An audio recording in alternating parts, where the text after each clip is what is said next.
So welcome to today's podcast with Goura from Damanhur, our night owl. You're listening to it in daytime. Yeah, that's right. Many people have asked me, why is the name night owl? Because you have it in daytime. Well, you can listen anytime at night owl. The thing is, women usually tend to wake up around 3 and 4 in the nighttime. They wake up, and many think it's because of menopause, and it could be, but also it is because it's a portal to the other side. So we wake up and listen to the spirits and listen to the sky. And so we're going to talk about more about these spiritual topics today. So welcome to you, my amazing Goura. Thank you for having me here again. I'm very happy to be here. Can you hear me well? Yes? I hear you well. Yes, absolutely. Yes, it's better if I keep the headphones. Yes, so let's connect with the previous topics because, today I'm going to talk about higher self-remembrance, actually self-remembrance. Yes, I love it. Yes. But to be able to explode this topic, to talk deeper about this topic, I need to reconnect to what we have already talked about. So how our soul is structured. So in Damanhur, we have a concept of the soul as a structure. So made of many different pieces. Oh, nice. So, yes. So the soul is, let's say, the piece of consciousness that we host that is coming from far away, is coming from the universe, is coming from the origin of the universe. So from the greater consciousness that I've created everything. So the soul, this piece of consciousness is, let's say, the pure intelligence that in every lifetime attracts different parts of us, of experiences that we have lived in previous lifetimes. Plus, it gathers also, it attracts the experiences we need to go through in this present lifetime, composing, a structure made of many different parts, pieces of us. So the multitude of us that we've been talking about. So let's say that there's the soul, the piece of consciousness, our intelligence, our consciousness. Then there's what we call in Damanhur many different personalities, that they are the different experiences that our soul attracts in this lifetime, useful for this lifetime of previous experiences. Can I just stop you? Are you into the thing that I could have been a killer in last lifetime, and now I am here to be more humble and learn? Is that a concept you believe in? Yes. Yes. Yes. You could have been whatever in previous lifetimes, so as you can be whatever in this lifetime. I just want to be nice. So I don't want to be cruel. So, but you say that parts of me have most likely been really cruel as well. Yes, of course. You could have been cruel. Yes. Yeah.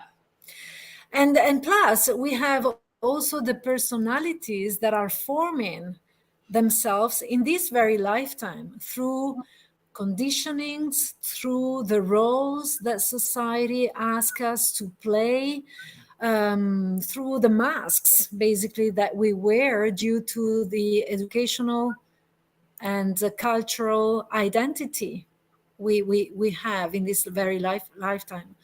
So it's a really complex structure. And the issue is that we mainly, because we do not know exactly how we are made, so in a lifetime, we mainly focus on the roles that we're playing, or the ego part that we develop. What's that? A rose that we develop, huh? We need to have some fun, Goura, you know me. Yeah. Of course, it's beautiful. I'm happy to have fun, my dear. So we spend lifetimes, in a, let's say, flat dimension, in one dimension, connecting also only with the roles and the conditionings and the ego we develop in this very lifetime, not being aware that we are formed also by this multitude of experiences coming from past lifetimes, plus the very essence of us, which is the soul, the piece of consciousness we host. So, and we are exactly the result of the constant interaction that is going on among all these parts.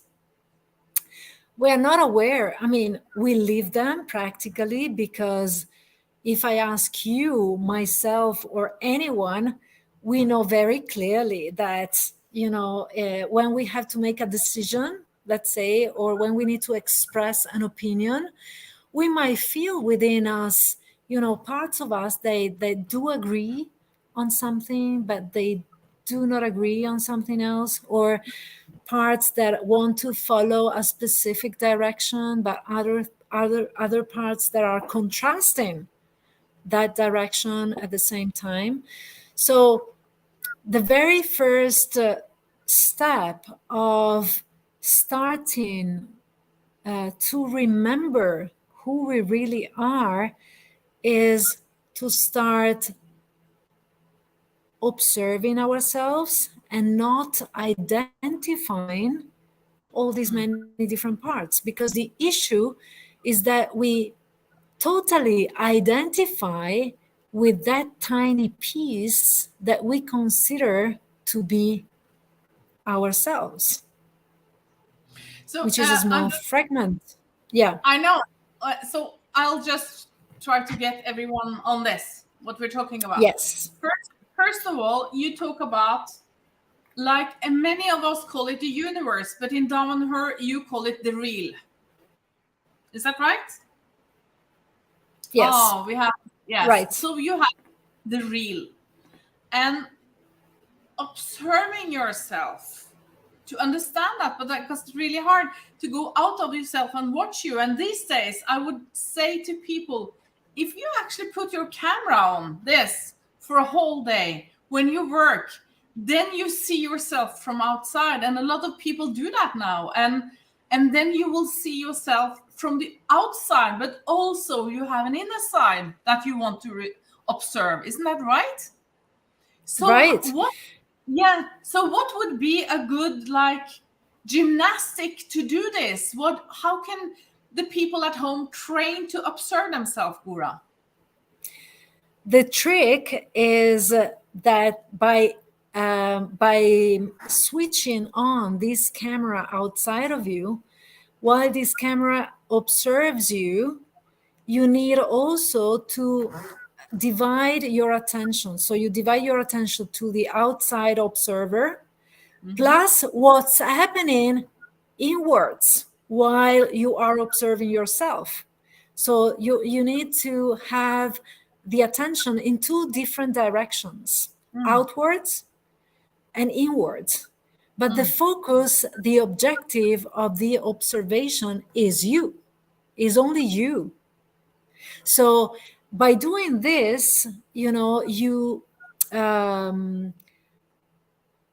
let's say that you become a more neutral observer, not focusing only on the experiences and events that you're going through, but you are observing what that event produces within you. Because events are events. I mean, from a wider perspective, they are neutral. They're not good or bad. From the universal perspective, or also synchronicity perspective, you are going through the special and specific and useful events for you to learn something. There's no such thing as good and bad. So, and we have these multiple parts within us to have a wider perception of reality, to see reality from different angles, because this multitude, these multiple parts that we contain within us, is the result of the complexity of humans that humans have reached, not only physically, but also emotionally, internally, spiritually. So whenever we use only one tiny part of us to explore reality, and what we explore is considered by us the truth, on the only interpretation that we can give, we are reducing our our possibilities of comprehension of reality.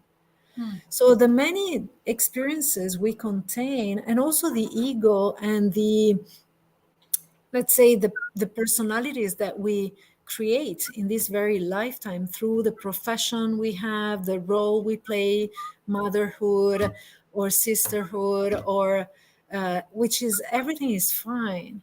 The issue comes when you identify totally with one of them, Yeah, and you see reality only from that angle, I that know. perspective. And I So think for yeah, most people, the danger, if you can call it danger, is also that you go into a life, kind of a lifestyle, and you stay there until you die, more or less. So you don't get to see yourself in different perspectives, you know? right. You don't, like I do, I travel alone. And most people are like, how can you do that? And I'm like, how can you not do that? I mean, that's the only way I can observe me without all the publicity and my family and everything. That is really when I go into deep of who I am. And then I can see I'm lazy about this and I love this, but also the way I think. Understand? It's like I live very differently when I travel from what I do here. Of course, Yes. it's kind of a vacation, but also it's like, how can we like get people that listens to be more enthusiastic about finding out about themselves, because that's really the riddle.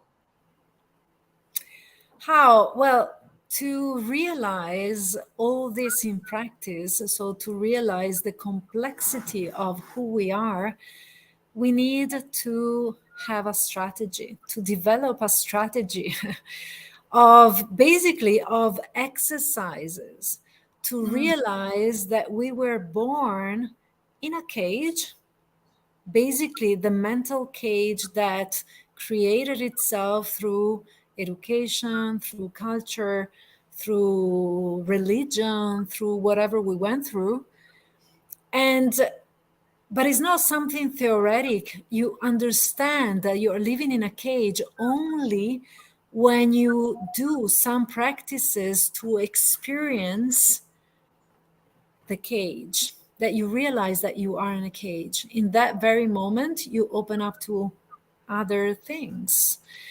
But as you said, as you mentioned, I mean, travel is a good method also to step outside from the daily routine, from habits, from the same people you meet every day, from family, from everything, and you acquire a distance perspective, at a distance perspective of your life, and that helps to see more clearly things, for sure. And then at the same time, meeting other people, other countries, cultures, way of seeing things. It depends on how much active you are in the experiences you do. So you could also live journeys in a very sad way, not questioning yourself. I mean, just see the things you see and enjoy them. But again, the focus here in the work of rediscovering our real nature is to play an active role and to focus constantly on you. Yeah. So on you.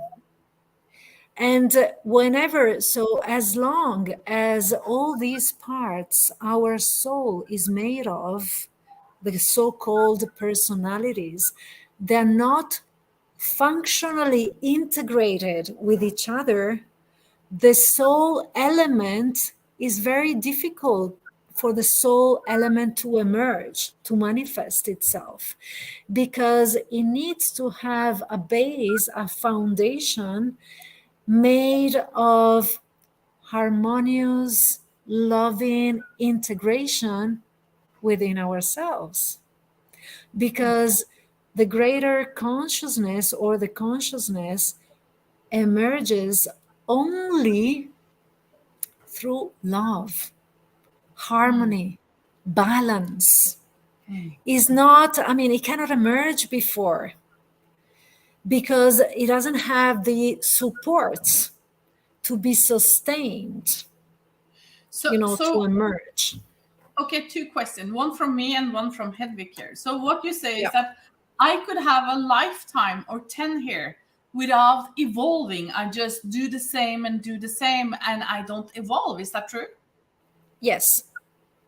We need to distinguish what we call development, which is a word very used in Western society in the modern times, and evolution, which is different. Development is what the average people do in their lives by making better their lives in terms of quality, life quality, job quality, professional quality. This is development. But when you are in a process, if you want to explore a process of evolution, you need to include in your development the soul, spiritual values, not only develop, values that are connected to development. Our society developed itself in time, for sure. I mean, we discover many things, technologies, fields. We've been developing. It doesn't mean that we evolved. And you can see it clearly, because the spiritual element is not in everybody's life. Well, there is sometimes through religion, but let's say that the spiritual concepts, principles that I spread out, they belong to humanity. They're not belonging to a specific, religion. They are, these specific teachings that we are talking about in these meetings are connected to very ancient traditions from Sufism, okay, and far beyond Sufism, Atlantis times. So these are all methods that anyone can apply in their lives to become aware of their real divine nature, no matter which religion you belong. Is not that the issue. Is not an issue. You can belong to any religion you want, any philosophy you want. This is knowledge to know more about yourself and to enter in contact with your real nature, divine nature. So we are fractals of the universe. So we are the exact representation in a smaller scale of the universe itself. The thing is that we just, let's say, we are connected, the majority of us are just connected to the physical dimension we are exploring.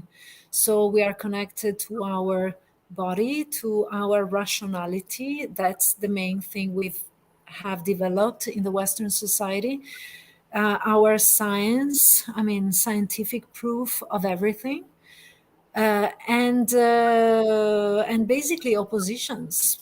So judging, considering what we're going through, good or bad, judging others for what they are experiencing.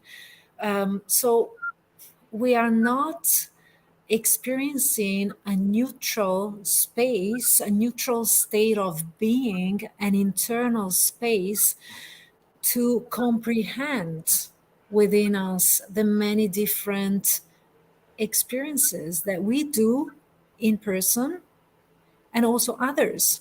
We're always there to judge or to have an opinion about it. So as I see, also, Gura, it's what we call development now is the kind of, especially the kind of part of the world we live in. But so we call it develop, but it's actually more controlled. We're less spiritual. We're less contact with nature. Right. We're less everything. But in the thought system that we're born into, we say you're more free. You have a happier life. You are so, there's so much lies in the system. So also when I travel to Asia, I see people that are less money, but they're contact to how they make the food, how the families stay together, how they take care of each other, in love, in so many other aspects. But here we're like, they must be so poor. It must be so hard to have a life like that. They don't even want to travel and see how they live. And so it's exactly what we say. And we call this development. That is not evolution at all. It's not evolution. Yeah. In many ways, we're getting more and more stupid and more controlled, as I see it. Yes, I like the word. You remind me by saying the word stupid. What a guy that I know well is a very important person that I've met in my lifetime, who's the only magicians I've met in this lifetime. That he was always saying that humanity is growing in terms of numbers. So we are more and more individuals on this planet. And intelligence is always the same, dividing itself into people. So we are becoming more stupid. Yes. This is Where exactly. you were gone for a second. I know. Yeah, Can you I hear see me? that. Yes, I hear you, but You cannot hear me. Yes, I can. But you Can you freeze. hear me? Yes, I can hear you, my darling. We're gonna just do. We're talking about topics that they don't want to hear in this developed society. So they just freeze. They just freeze the satellites. That is control. So let's just, because Hedvig has asked a question, is very good here. She says, I have always felt that I was observed from the other side since I was little. Was this my higher self? Yes, probably yes. Yes. When we are children, that piece of us is very awake until we undergo the process of disconnection to it through education and culture and religion. So in our childhood, that piece of us is so alive. That's why also, we are so active, full of energy, exploring. We have no boundaries, basically, when we are babies. We're attracted to the many things around us, and whatever caught our attraction, we are there very present to live it fully. This is the secret of higher self remembrance and discovery, to be present. And this is something that we have completely lost in our society, because our society tells us exactly what to do in life.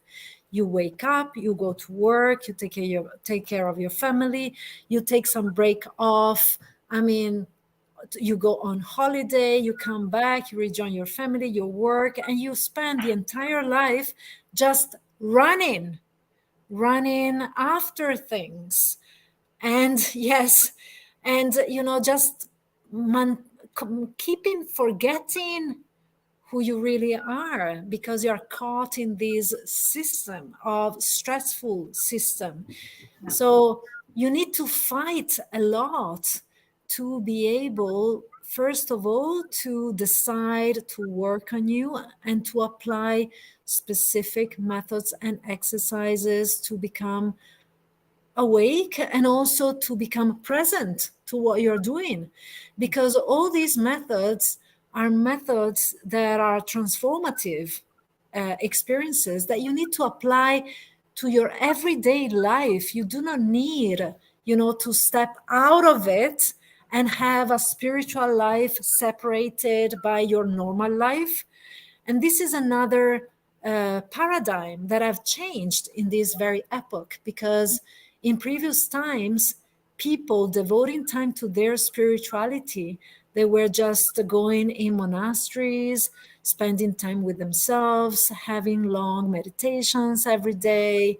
So now the person who wants to transform in this very epoch needs to combine in everyday life spirituality and make its own life the spiritual field environment where is playing this transformational process.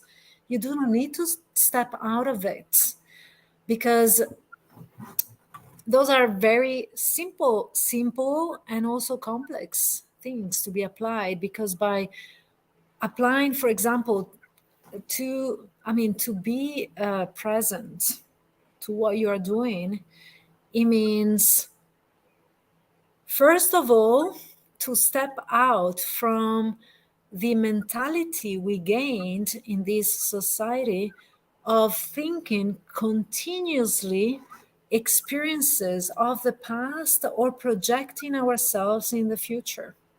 We constantly live this way, I know. connecting to past memories of our past of this lifetime, previous memories. But we do it constantly without being aware, because in our way of talking, we constantly reconnect what we've lived, all that beautiful experiences we've lived. Also, when we talk with people, we constantly tell about our experiences, past experiences, or what we want to do, I know. Yeah, absolutely. or what we Especially want to do, losing always, the at the moment. precious experience that we're having in that very moment. By losing it, not only in terms of projections in the past or in the future of ourselves, but also losing the moment of taking that moment to see how we live inwardly, what we are living, why we are telling this person whatever, or by living whatever event. Normally, when we live, for example, a health issue, okay, we consider it normally, when something is connected to suffering, is something that most humans want to avoid. I know. We do Yes. not accept to live something that makes us suffer, a loss or a illness or whatever. This is, not accepting that experience, even though it makes you suffer, because your subjective interpretation of reality, it makes you suffer. It's objective that you're suffering. But, that experience, unfortunately, into brackets, is the experience you need to go deeper within you, to ask yourself more questions of why you are going through that experience, because there's always a reason why you're going through the many experiences you do. Because nothing, yeah. Yeah, and the thing is, we tend to. I was also like that.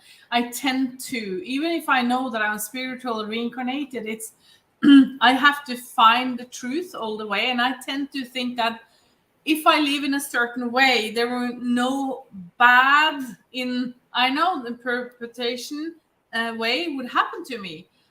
But I, I've said that both my husband and my father has been really sick, and of course, as you said, in that suffering, I felt not only more alive, but as you see, I had to go in the deeper parts of me, and also, of course, to reflect on how these two persons have affected me in my lifetime, and how they have loved me and how they have rejected me, and everything like that. And it's so what you say is that when things like this happen, my inner journey is starting, and Yeah. The, yes, thank you, just talk. Yes. the inner journey is the process, is not the objective. No, I know. Is the process you go through, and Yes. the presence you have during the process to give meaning, profound meanings to what you are living. Mm. So in this way, you live fully the process and you start evolving. It's not by escaping or by not accepting willingly what's happening that you evolve. I know. But, this society tends us, lead us there constantly, religion and society. And one of the things that society does that I hate is like, take this pill and you will feel better. Huh? You're not supposed to suffer. And it's the suffering that really makes us go inside. So what I do a lot, I know you do it as well. I do a lot of journaling. I write down every morning. Yeah. I do it like it could be drawings, it could be different stuff that comes from inside. And that's really for all of you that listens. It's so important for you because that's really your soul bringing out the inside out, so you can read it later and say, "Oh my God, this is what's happening." Yes. That's a nice way That's to do very it. very precious tool, because by writing is also a way to step outside of you, to write what's happening within you, what you've gone through, is a way of self-observation too, that tends to make us study ourselves from a detached perspective, Yeah. from an impartial, a more neutral perspective, just recording what you're going through. You need to remember, from my personal experience, when you write the journal, which is very precious, you need to write what's happening, just recording, describing the process without judging it. Yes, absolutely. Without judging it. So from a neutral state of being. And this is a way to know more about yourself. This is the very first step we need to do to know more about the many different aspects, because we're not able to do it while we are living, stressfully to do this work. And love is the force that is connecting all the pieces within us and outside of us. And love is also the force connecting us to consciousness, to this concept of a consciousness. Because, many people feel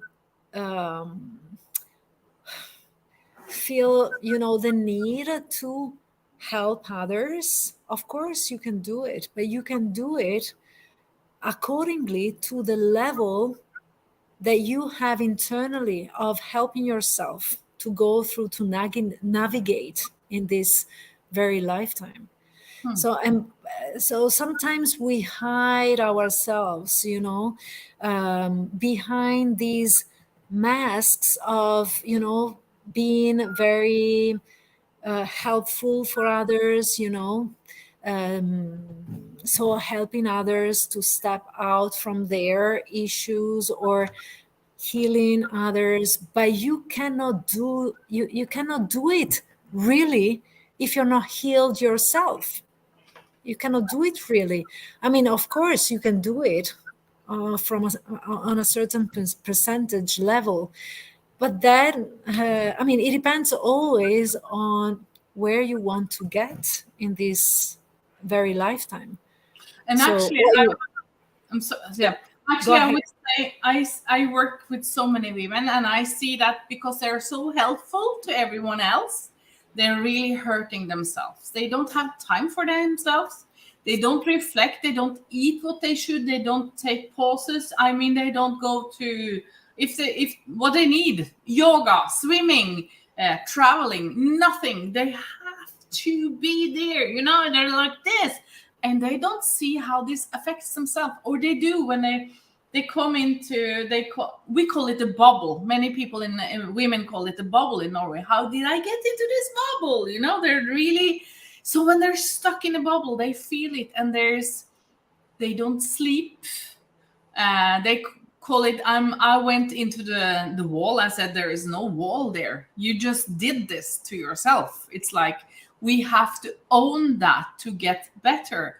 And also because we're talking about this evolved society that we are born into as women. Now we have so many roles. We are to be as good as men at work, and Mhm. and in what I see in my area, we don't even take care of the kids. We just have someone from Thailand to take care of them. It's like you lose the love experience. You lose a lot of time with your kids, and they don't care because they have to rush to work. They have to have this kind of boat and this kind of car. And I see so much suffering and Yes. loneliness to keep this evolved society up. You understand? It's Well, so, yes. See, yeah. see. See. So we're not able to use our free will anymore to make our choices, not somebody else's choices. I'm sure that if all these women take some time to go deeper within themselves and to ask themselves, is this really the life I want? Hmm. So they might find different answers than the one that they are applying, practically every day.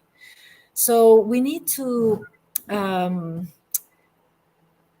we need to undergo a process of perceiving ourselves as wider beings, Hmm. not only the small portion we normally express. So this process requires also a certain amount of humbleness, Hmm. because in our culture we think that if we reached, let's say, a very important role in life, let's say I became a scientist, I became an important researcher, known all over the world, I became whatever, the president of the United States, yes, I do not have nothing to learn.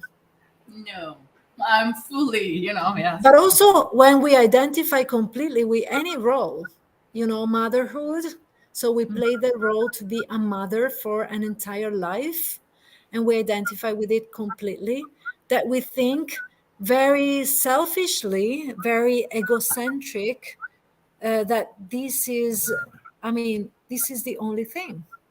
And you're, always, let's say, very, very, you are always ready to judge others if they do not do what you are doing in I the know. way you are doing. Yes. So this doesn't make any sense. We need to realize that it doesn't make any sense. We are here, each one of us, to accomplish its own mission. What are you Just doing? I'm making a nice reels of us so we can have it on. We're in social media time, so I just did it. Okay. It's interrupting, but I just had to, so you can have it. Okay. Yes.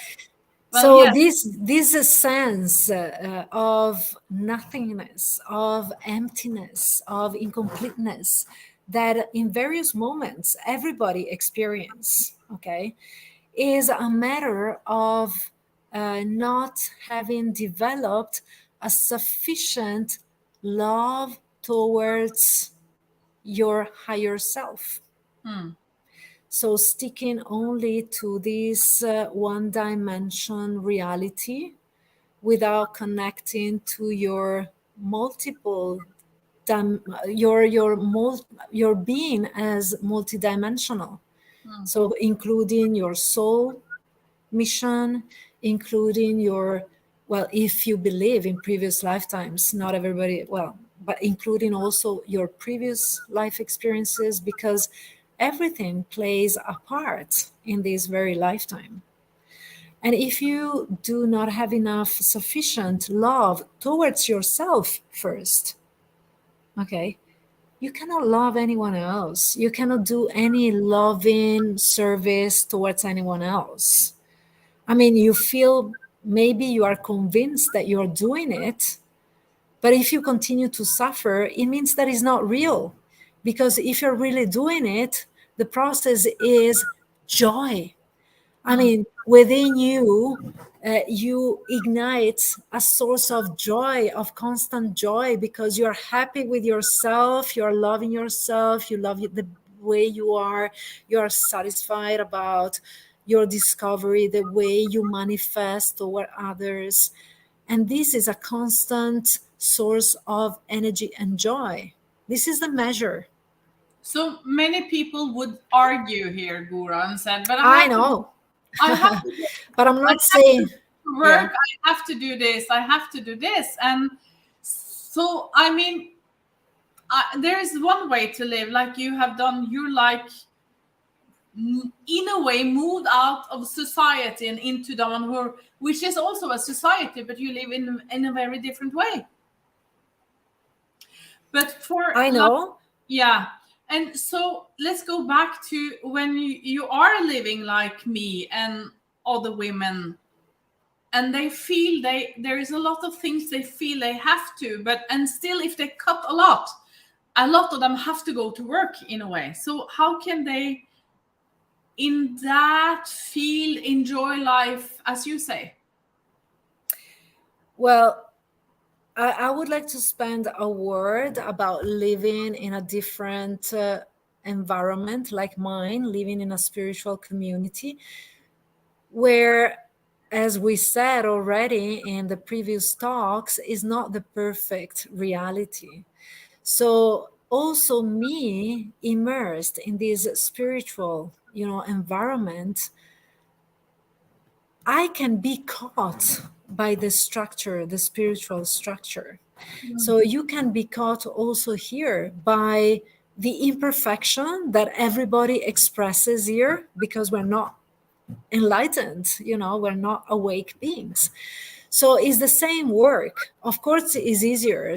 It might be easier here, but the work is, from my experience, to connect with other people, like-minded people that want to undergo that process, and to do it together by supporting each other as a group, as a circle of people deciding to experience similar things using the same knowledges, the same practical methods, and exchange. So I think that, well, I've done this process always in group, and I've realized that the group support is what speed up the process, the individual process, and also provide a wider amount of energy, Yes, to support everybody's process as a group. I know what you say, and because as I've worked for many years before as a coach and one-to-one, and there was like good results. But when I put women together in a group and bigger groups, and they follow each other for a year, and they support each other, they cry together, they share difficulties, challenges, they share happy moments, they all grow so much more. And it's like, I don't really understand, because I say I am just someone who puts it together and starts it. But what happens sometimes, it's not like it's beyond what I imagine it could be, and this is the spiritual process you talk about, because there's like a force helping us all to grow together. Right. Yes, it's like attracting in a group form, you attract a corresponding force that Yes. is, yes. So my suggestion, and you do this work, I do this work, I mean many are doing this work, it's very important to do a collective work together. Yes. If we share the same principles, a collective work is also a way not to close yourself in your home and living all the experiences alone. Because people here on this planet, in the Western world, the majority, we are just living our own experiences individually, and that we're becoming closer. I mean, we're becoming more close than Yes. ever to I know. share with others. Yes. And sharing is the fuel, Mm. that makes us grow. Is also the occasion where what you think is um, is seen or perceived by others from different perspectives, and you might widen yours by listening to other pieces of mirrors Mm. reflecting you, okay, but from different perspectives. So this is a very, very important process in this very epoch. So we need to stop being so individualists, Yes. okay? So individualist, because we're gonna die this way. And Because yeah, yeah, and I just had, first of all, Hedvig is very nice supporting us here. So I'll just say I'm so grateful for your sharing of higher perspective. And she said, so thank you so much, Hedvig, for supporting us. And what I see is that because there is a boom now in personal development, and that is good. But we're not supposed to build the ego in the way we do. We are supposed to be more there for, yeah, for me, but also for the collective. And that's, I think a lot of people now are, I am an individualist. I cannot eat this. I cannot this. I own that food. I cannot do. And I'm allergic to this. And I have ADD. And my doctor says I have ADD as well. And I have to take this. And this is really what's happening. It's like all about the individual. And I'm like, shut the fuck up. Be real. This is not about personal development. You screaming out loud who you are in that way. So we, in a way, misunderstand what personal development really are as well, because we make it yes, into a big bubble about who we are. And a lot of the women have been like very silent for a long time, and then they open, and then they think that if they can throw on the table all the stuff they are, that is personal development. But it's not, and we have to put that into perspective as well, in see, the way. Yeah. so yes, in the process of remembering who you really are, this higher self, this consciousness you contain, this process implies that we finally become self conscious Yes. by focusing all our attention on the now, the present moment, and on us. We are the protagonist of our life, no one else. So, this is an activity that human beings are not doing because we're always lost in memories of the past and anticipations of the future. So we need to train to silence the mind, okay, to become present, okay, and to face whatever we face in a more neutral, detached way, useful for us to learn something. So this practice is very, very effective. So is not easy to grasp it theoretically, because it has to be done to be comprehended, fully embraced and comprehended, because by doing it, you will realize how much you are in a cage. All these, I'm not doing that, I'm not eating that, they told me to do this, they told me to do that. Those are limitations if you do not really feel that they are, for some reason, part of you. You might be allergic, so you might avoid, of course, if you're allergic to a food.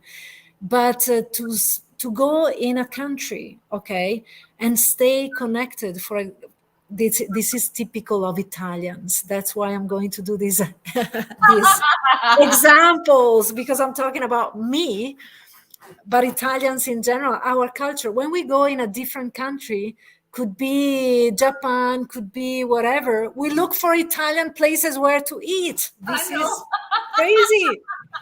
How can you go in Japan and eat a pizza? I mean, they do not have that in their DNA. They do not have the real products to do that. Why are you eating a pizza? Be open, eat Japanese food, and while you are eating it, feel how it feels on you.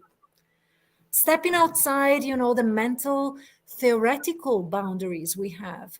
We are constantly thinking. Thinking is not having experiences. What we express are just thoughts.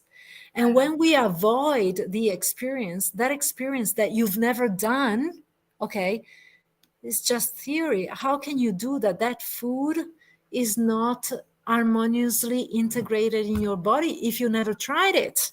How can you say that? You cannot.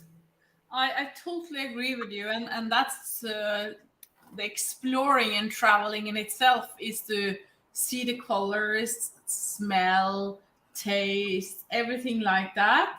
And also there is another perspective, because a lot of people, if they're Italian or even Norwegians go to Spain to have Norwegian food as well. And then they complain on the food because they, of course. Then they complain because it's not like, and I was like, no, it should be, because it's another country. So why don't you just stay at home and make the pizza at home? You don't need to travel if you're into that. It's again about the perspective, and also I think that a lot of people like the complaining part. We tend, all of us more or less, to be professionals in some field, as you say. I make very good blah blah blah, and of course they're not as good as I am. That's really what we say. Or as my mother's food, because Italians are like that. It's not my mother's spaghetti is the best, huh? Yes, of course.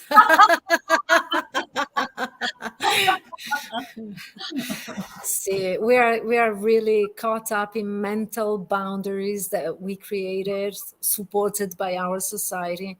So to step out, we need to have different experiences, to be open to different experiences, and not always, just stop in front of our judgment, of our, preconceptions due to the society we belong to. Because if you're open, you will realize, as you did in Vietnam, they do not have, they do a very simple life. They do not have all the items, the objects, the money we have, and they are happier than us.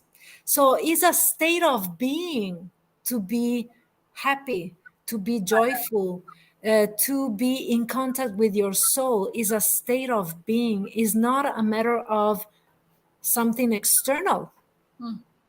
Again, we go back to the experiences we're going through. Is not the experience that makes you suffer, is the interpretation you have of that experience that makes you suffer. I hope all of you understand what she's saying, because it's not what you are doing, but the way you think about what you have experienced. So we tend to say, what about her dress? I didn't like that. Oh my God, the sushi wasn't good. Blah, blah, blah, and stuff like that. And I traveled for 10 years a lot to New York. I started in 2009, and they're always before Norway. So there's a trend. And I remember a moment very, very clearly. I stepped into the elevator. I was going up to Mama Gina's palace. I was studying with a very famous and cool lady called Mama Gina. And I stepped into the elevator, and they were these two gay guys standing there, very flawlessly dressed. and having a very small dog, but everything I heard was, oh my God, I felt like this. I didn't feel she appreciated me. Oh my God, I felt this. Oh my God, oh, she was blah, blah, blah. And I felt. And for the first year, I only heard, I feel, as you say, they interpreted something. And I was like, oh my God, because I knew this was going to come to Norway, because they start before and it bomb came to Norway. And I thought, how is this society going to change or develop or not develop in a way, as we talked about? Because all they talk about is themselves, what they feel. Wow. You know, so I knew that moment in the elevator, I mean, time stops sometimes, it was just floor, but the information I got from the reel, in a way, I was like, oh my God, are we going into this bubble now? And this is really what you talk about. It's like, of course, if you interpret everything as what you feel and da, and like the Americans, you don't like talk to me like this, I will get edgy, and blah, blah, blah. Okay, this is, what is it saying? It turns on when I'm really energetic in my work. It's like, how can I help you? Are you sick or anything like that? And I tell him, shut the fuck up. I didn't tell you to help me. Also, the phone is talking to us, telling us what to do. Oh my goodness. It is. Yeah. So this is interpretation, as you say, the feelings. Yes. And it's only the thoughts, instead of being quiet and just being silent. Leave the experience. Yes. So, and what's very, very incredible, I mean, is that we do not know, that the average human do not know, is that during this lifetime and in every lifetime, we create, let's say, a personality that creates itself during this lifetime, every lifetime, okay? That is, let's say, the highest essence we're able to create in that very lifetime.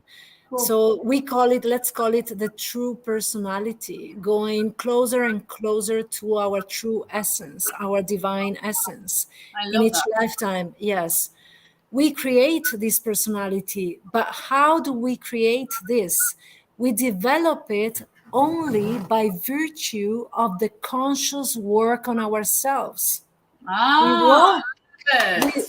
We do not develop it if we do not do any conscious work on us.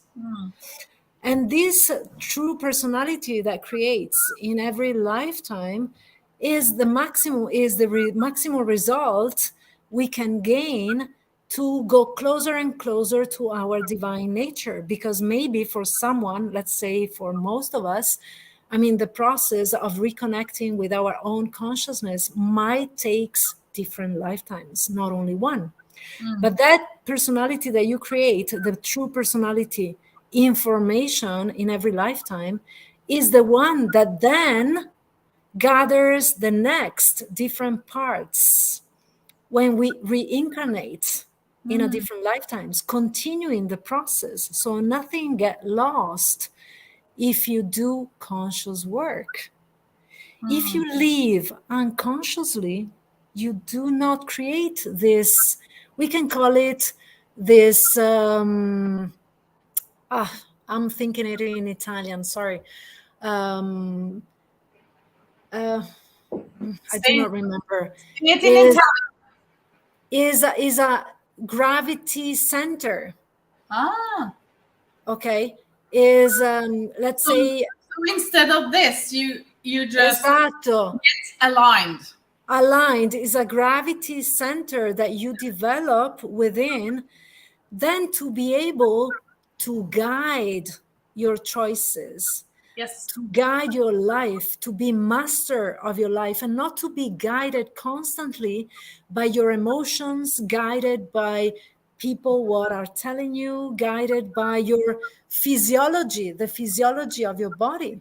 So when you have that gravity center created, but I underline that you're able to create it only through conscious work on yourself, you start guiding your life and your evolutionary process consciously.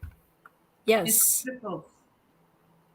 And I have to ask you this question because I have like a point in my stomach in a way that feels like a very big force.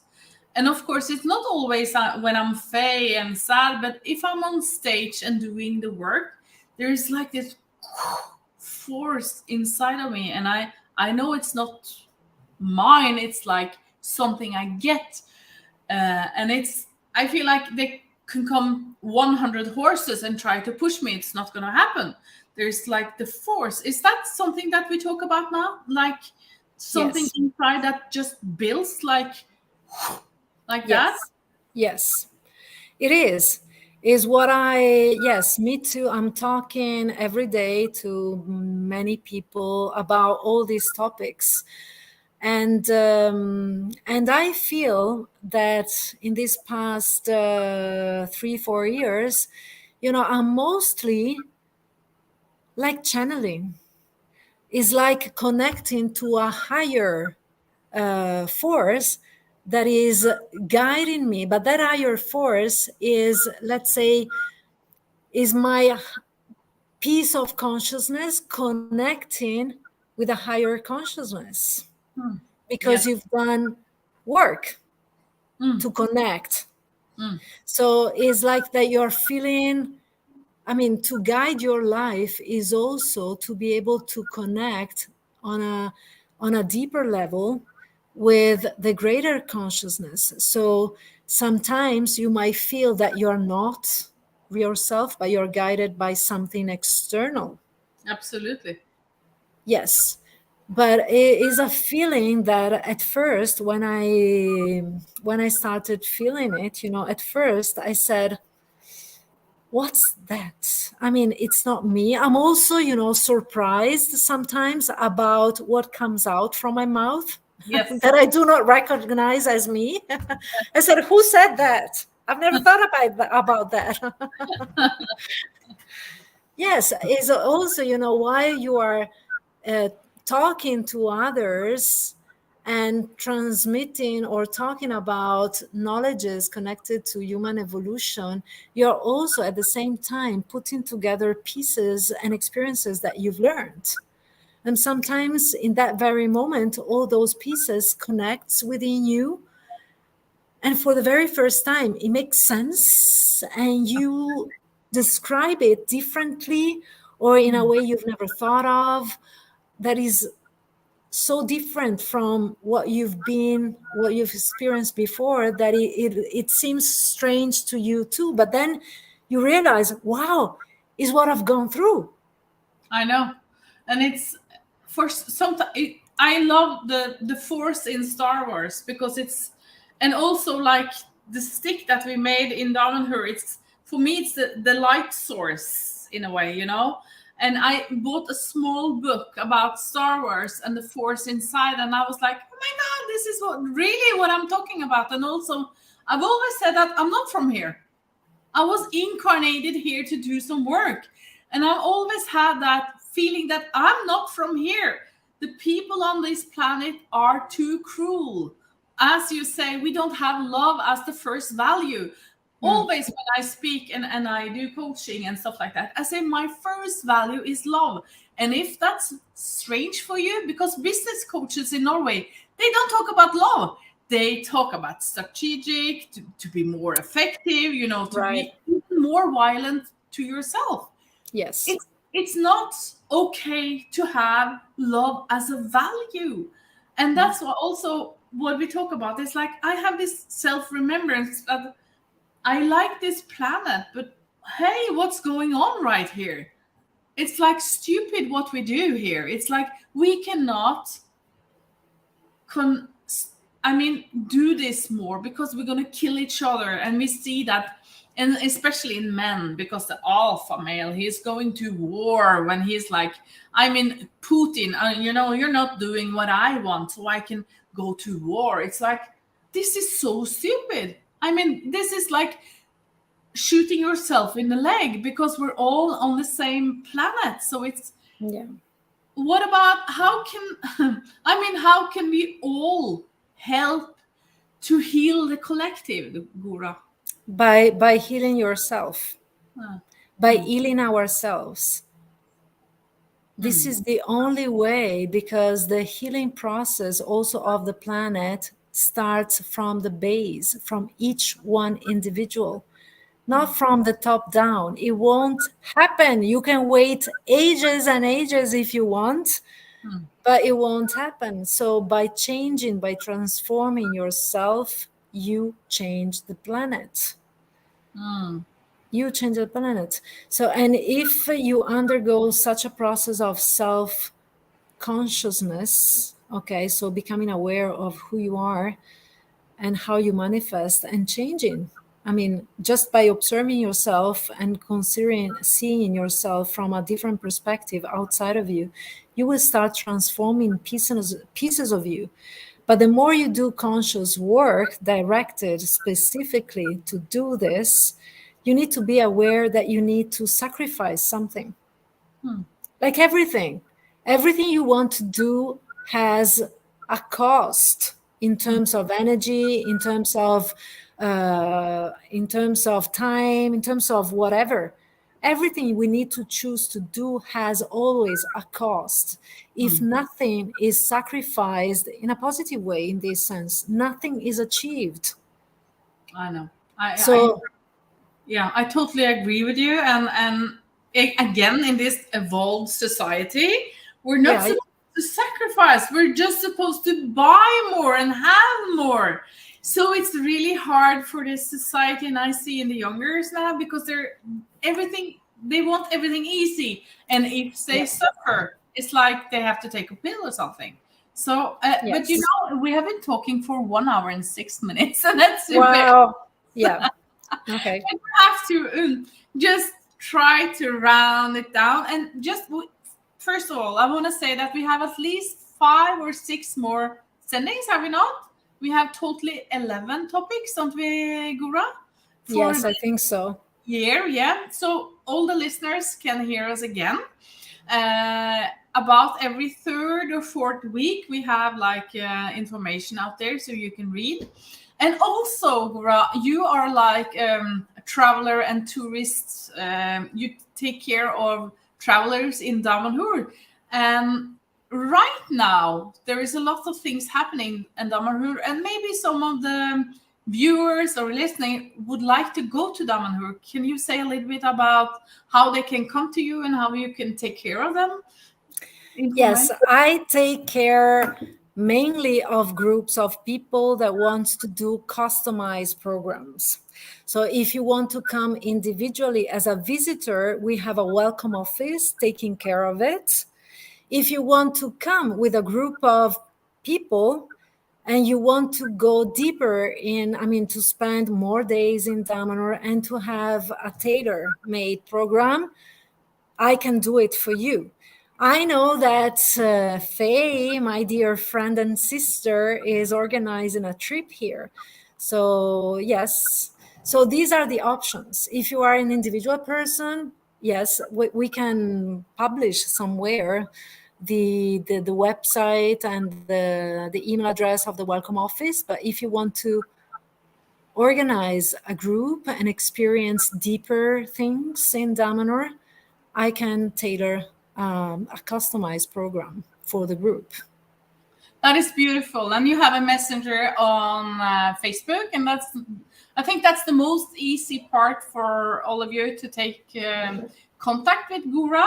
And I've talked to some people, and hopefully I will bring a group. We'll see about that. But for me, it's like Damanhur itself. You all have to just be there and go there and see the temples, and of course do the moon ritual. It's so amazing. For you spiritual ones, it's you will feel like home. it's so cool to just be there in many ways. The jewelries, the way you live, the connections to Atlantis, to all the knowledge that are kept in Damanhur, and all you teachers, and of course you, and the Holy Wood, and everything, right? It's amazing. So, and the season is just starting. So I would say, yes, take contact with Goura. She is amazing, and she even drives a very big car. I remember. Yes, I'm a good driver, very good driver. Very small road, a very big car. So you're gonna have fun out there. Okay. Thank you for your presence. Thank you for spending an hour with us, and I look forward for the next time. Me too. Yeah. Mwah. A big hug. Big hug. Bye. Bye. Bye.